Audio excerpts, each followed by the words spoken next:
Pozdrav dragi prijatelji. Evo nas opet pred TV ekranima, gledamo Elitu kao da je to naša svakodnevna doza vitamina. Danas ćemo dublje zaroniti u dramu, intrige i iznenadne ljubavne obrte, jer kad su reality u pitanju, nikad ne znaš ko će koga smuvati ili zakačiti. Dakle, tu je naša heroina Anita, koja se bori s izazovima reality života, kao hrabri borac u ringu. I gle, iskače Matora, naša domaćica iz pakla, spremna da stvori haos veći od poplave na polumjesecu. Eto, Matora je pokazala svoje pravo lice, kao da je pala maska s lica super zločinca u nekom hollywoodskom blockbusteru.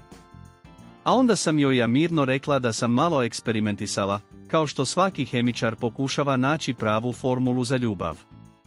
A gle, Matora i dalje gaji emocije prema meni, kao da je zaljubljena u svog omiljenog superheroja, samo što su njene supermoći malo izvan kontrole. Ona se više fokusira na Anđela nego na mene, a ja se i dalje pokušavam izmigoljiti iz njenog ljubavnog stiska kao da sam u borbi sa miševima u podrumu. Anita otvara dušu i izbacuje sve iz sebe kao kvasac iz bakine kuhinje. Matora je moja fleka, kaže ona, a ja mislim, nije li to slično kad na belu majicu kapneš malo ajvara? Samo što je u ovom slučaju taj ajvar pun alkohola i drame. Izgleda da je Matora u središtu ovog romantičnog kaosa, i ja sam uvijek mislio da je fleka nešto što treba izbjegavati, ali izgleda da je za Anitu to ono što svijetli u mraku, nešto čega se ne možeš riješiti ni ako pereš 20 puta. A onda, kao šlag na tortu, najavljuje se novi ljubavni par u Eliti.